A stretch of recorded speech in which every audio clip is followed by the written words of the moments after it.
Барлықтарыңызға сәлем. Біз бүгін осындай салфетка тоқитын боламыз. Бұны негізі осындай трикотаж жіппен тоқса өте әдемі шығады. Бірақ менде қазір тоқитын жібім трикотаж емес. Бұл трикотаж, бірақ хаба бұл. Созылмайды мүлдем. Тоққанда кішкене қиындық туындатады. Ал осындай трикотаж алсаңыздар, бұл созылады, тоққан кезде өте ыңғайлы. Және осындай крючок керек болады. Менде номері 7-ші крючок. Енді тоқымымызды бастаймыз.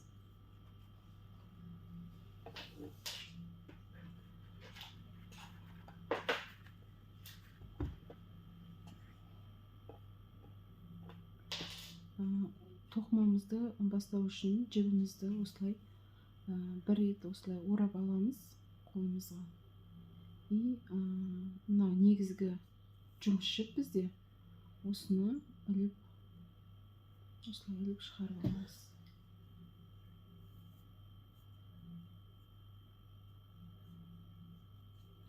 Бір столбик. Мына столбигіміз бізде биік болу керек, сондықтан тағы да осылай бір рет іліп двойной қылып жасаймыз осылай. Яғни бұл бізде жаңағыдай столбик с накидом деп айтылады. Накидпен столбик. Біз 12 столбик накидпен жасауымыз керек. Мысалы бізде біреуі дайын, екіншісін бір осылай іліп аламыз крючокқа. Сосын осылай екінші рет бір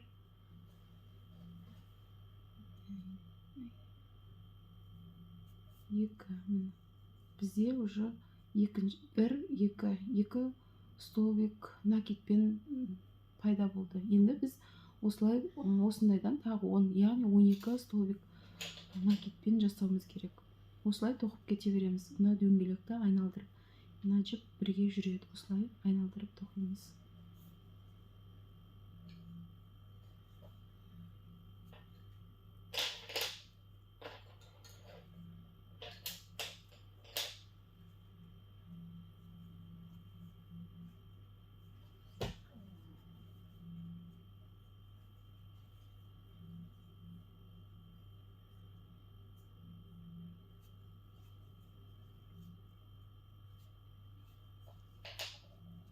Төртеуі дайын болды. Мына жібімізді екеуін де тартып, кішкене осылай жинақы қылып тоқып отырамыз. Мынау бізде накид деп аламыз. Осылай кольцоны айналдырып тоқимыз.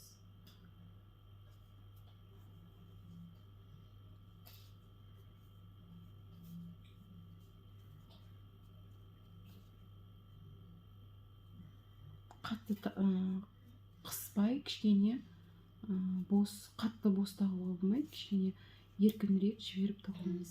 Мына жерде 1, 2, 3, 4, 5, 6. 6 столбик накидпен дайын болды. Енді тағы да 6-ын тоқимыз.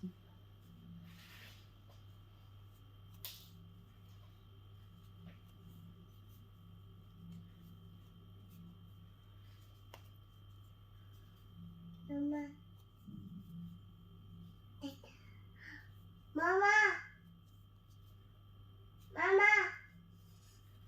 Папа!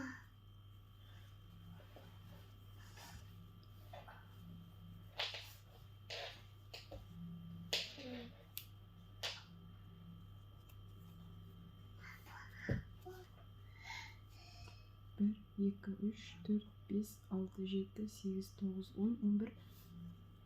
12-ші.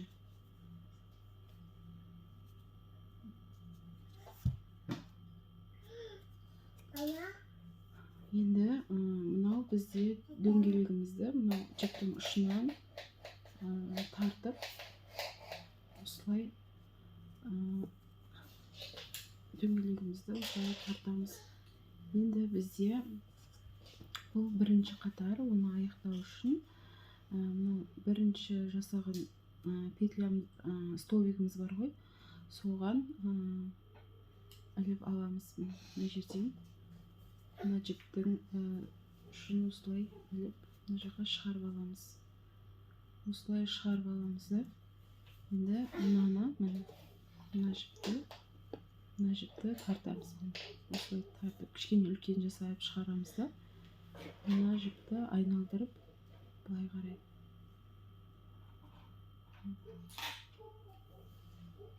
И мына жұмысшы жібімізді қайта тартамыз. Сол кезде бірінші қатарымыз бізде осылай бекітілетін, аяқталып. Енді ары қарай екінші қатарымызды тоқимыз. Бізде бірінші қатарда 12 столбик болды, ал екінші қатарда бізде 24 столбик болу керек. Ол үшін әр осы тұрған ілмектерден, бағаннан әрқайсынан 2 столбик накидпен алып шығамыз. Мысалы,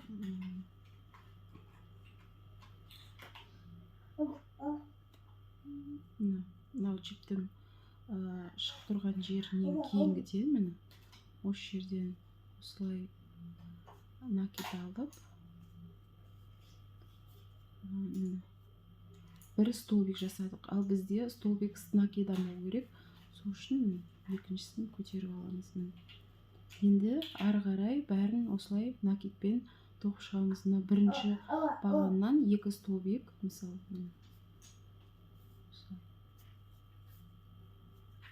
екіншіден 2, әрқайсысынан 2-2-ден алған кезде бізде қатар соңында 24 столбик болады.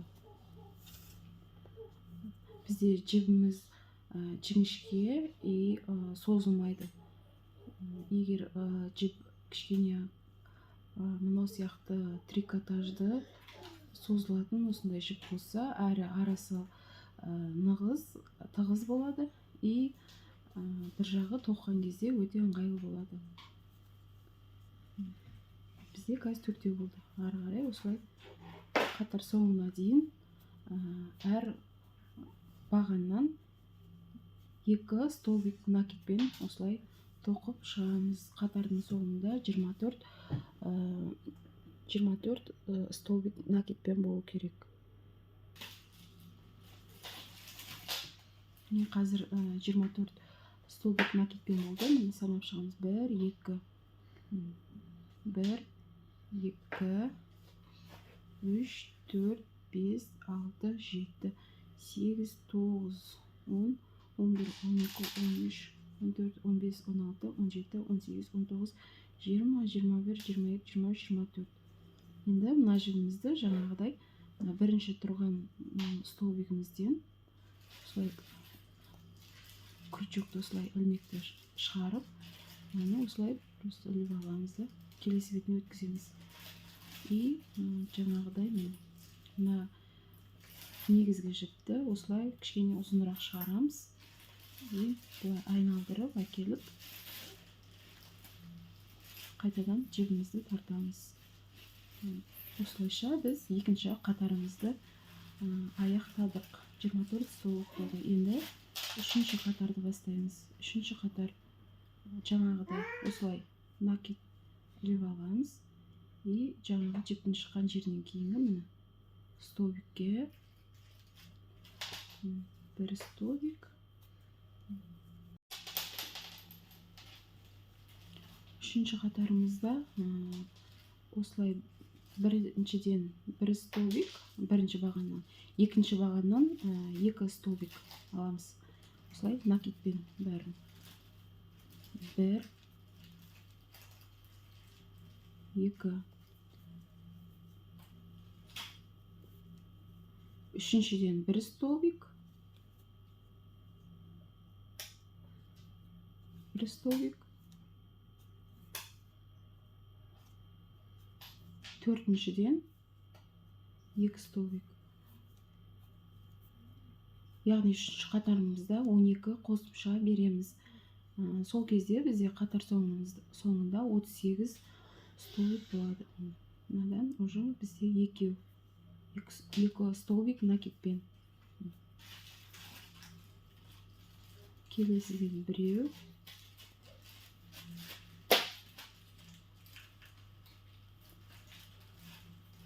екеу,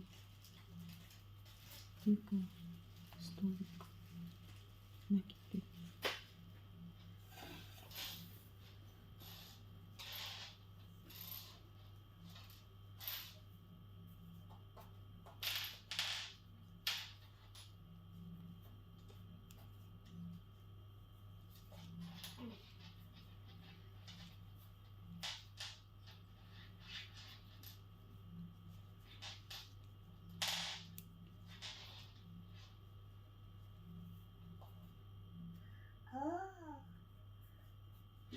Осылайша үшінші қатарымызды соңына дейін аяқтаймыз. Соңында 38 столбик шығу керек. Бізде үшінші қатарымыз аяқталды. Қатар соңында 38 столбик болды. Жаңағыдай мынау столбигімізді мына жерден артқа қарай кері шығарып аламыз. Жіпті тартамыз. Дөңгелекті айналдырып келіп, жіпті жұмыс жібімізді қайтадан кері тартамыз. Осымен үшінші қатар аяқталды. Енді төртінші қатар. Төртінші қатарда біз 12 қосымша береміз. 12 қосымша берген кезде бізде төртінші қатарымызда 50 столбик накидпен болады. Ол үшін жіптен шығып тұрған жерінен одан кейінгі тұрып осы бағанға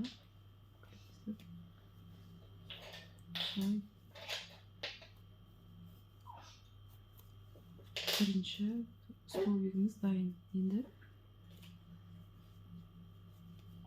екінші столбик.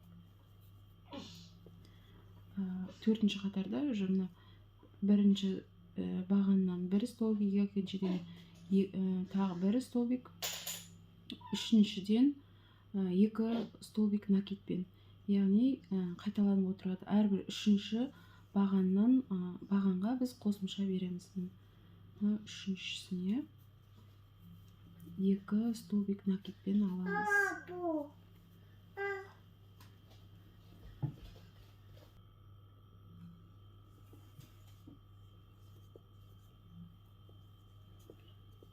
Ары қарай осылай жалғастырып кете береміз. Бір столбик накидпен, тағы да бір столбик накидпен,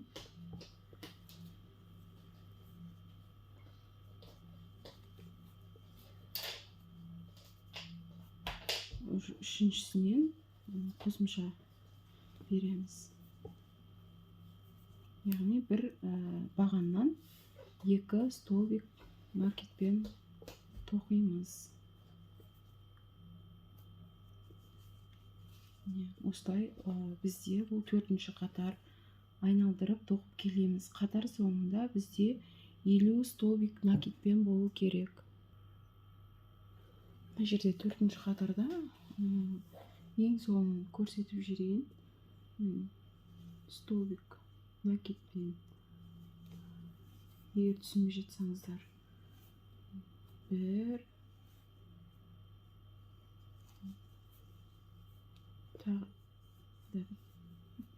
бір, и үшіншіден уже екі столбик накидпен аламыз. Мына жерден алсақ, бізде арасы ең соңында ашық болып қалуы мүмкін. Сондықтан бізде мынау бар ғой, осы екеуінің мынау арғы екеуінің ортасына аламыз. Сол кезде осы ең соңғы жер бізде ашық болып көрінбейді. Сол кезде мынау жіп ар жағында қалады, астыңғы жағында біріктіруші жіп болып қалады. Ең соңғысы бір бағаннан екі столбик накидпен.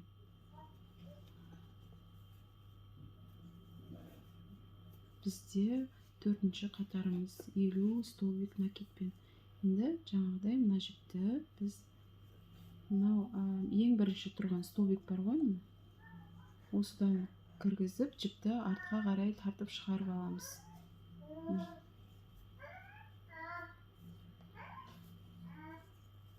Тартып шығарып аламыз. Енді мынау жіптің ұшын шығарамыз. Осылай бір айналдырамыз. Кері қайта орнына апарып, мынау жұмыс жібімізді қайтадан осылай шығарамыз. Сонымен бізде төртінші қатарымыз осылай аяқталды. Енді біз осылай гүл сияқты, гүл тәріздес осындай тоқуымыз керекпіз. Оны біз қалай тоқимыз? Оны тоқу үшін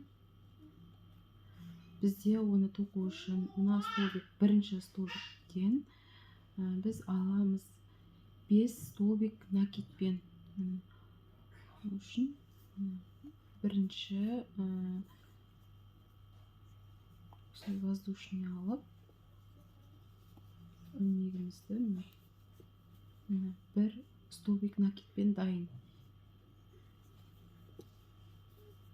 Екіншісі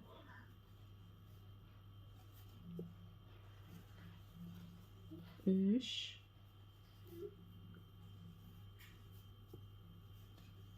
төрт,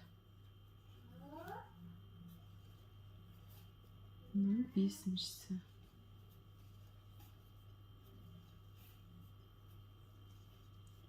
Міне, бір бағаннан 5 столбик накидпен алдық. Енді осыдан кейінгі столбикті біз тоқымаймыз, бұны қалдырып, одан кейінгі тұрған столбиктен жай ғана бір столбик қана тоқимыз. Ешқандай накидпен емес, просто осылай ғана. И мына бағанды қалдырып, одан кейінгісінен қайтадан 5 столбик накидпен тоқимыз.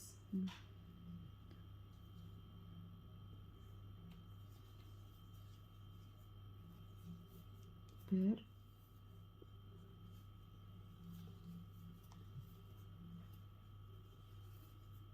екі,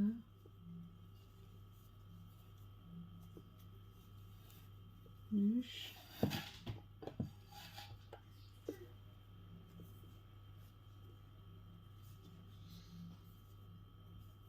төрт,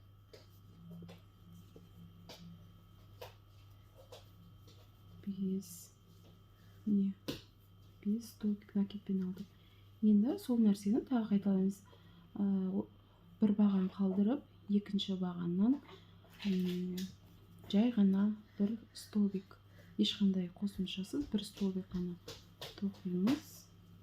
И тағы бір баған қалдырып, одан кейінгісінен 5 столбик накидпен тоқимыз. Осылайша қатар соңына дейін келеміз. И соңғысын көрсетемін.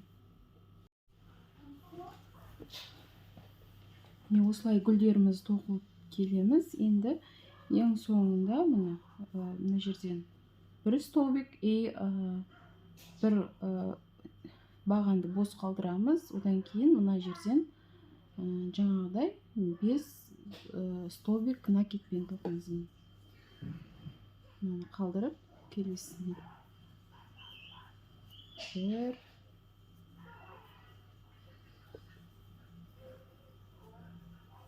екі,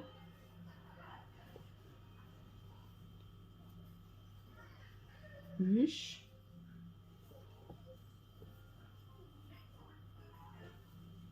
төрт,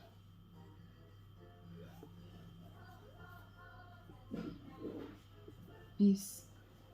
Енді бір баған қалдырып, келесі бағаннан жай ғана бір столбик аламыз. И мына жерде бір баған бос қалады. Осылайша бізде ешқандайда бір артық столбик немесе кем столбик қалмайды. Бәрі есептеулі схема бойынша кем артық шықпау керек. Енді мынау немізді ең ұшында бірінші столбиктің осы жерінен аламыз. Жібімізді кері шығарып аламыз. Осылай. И дәл жаңағыдай бектер кезде соны осылай айналдырып алып келіп,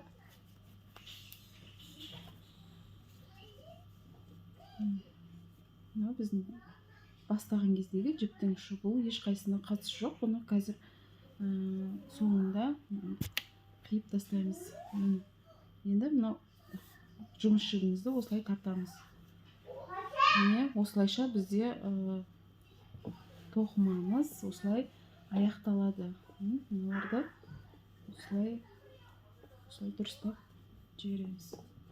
Осылай. Міне бізде осындай салфеткамыз дайын болды. Бұны шайнектің астына қоюға, подставка жасауға, неше түрліге қолдануға болады. Дәл осы схемамен тоже трикотаж жіппен коврик үлкен қылып осылай айналдырып, и соңында шеттерін осылай гүл жасап коврикте жасауға болады. Бір схемамен, бір тоқымамен неше түрлі зат жасауға болады. Менің каналыма, арнама тіркеліп, лайк басып, комментарий қалдырып кетіңіздер. Көргендеріңізге рахмет.